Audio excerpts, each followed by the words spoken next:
সবই তো বুঝতে পারলো, ঠিক আছে, তো তোমরা জমি জায়গা বাড়ি ঘর বেচে দিচ্ছ কেন? আর বললেন না প্রধান সাহেব, জীবনটা আমার লিঙ্ক করতে করতে শেষ হয়ে গেল। আজ 5 বছর থেকে ভোটার কার্ডের সাথে আধার কার্ড লিঙ্ক, আধার কার্ডের সাথে প্যান কার্ড লিঙ্ক, প্যান কার্ডের সাথে অ্যাকাউন্ট বইয়ের লিঙ্ক, আবার নতুন করে নিয়ম আছে এসআইআর না এনআরসি বলছে ওয়ারির সাথে নাকি সব ডকুমেন্টস লিঙ্ক করতে হবে। সে তো সবই বুঝতে পারলো, কিন্তু বাড়ি ঘর জমি জায়গা সবই বেচে দিচ্ছ কেন? কম দুঃখে কি জমি জায়গা বেচছি প্রধান সাহেব?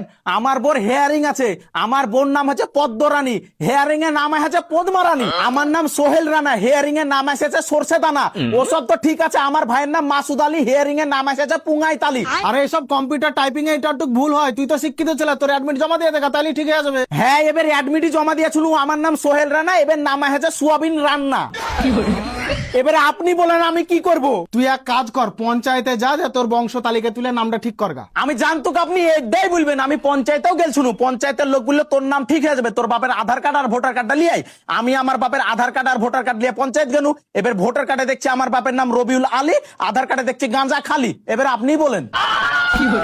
এত বিশাল সমস্যা রে, তো তোর দাদর ডকুমেন্টসটা নিয়ে গেলি তো সব ঠিক হয়ে যেত। আমি জানতো আপনি আমার দাদর ডকুমেন্টসের কথা বলবেন, তার লাগে আমি আমার দাদর ডকুমেন্টসও লিয়ে গেলছুন। আমার দাদর ভোটার কার্ডের নাম আছে মুসলিম আলী আর আধার কার্ডের নাম আছে মোস্তর আলী। এবার আপনি বলেন আমি কি করতে পারি?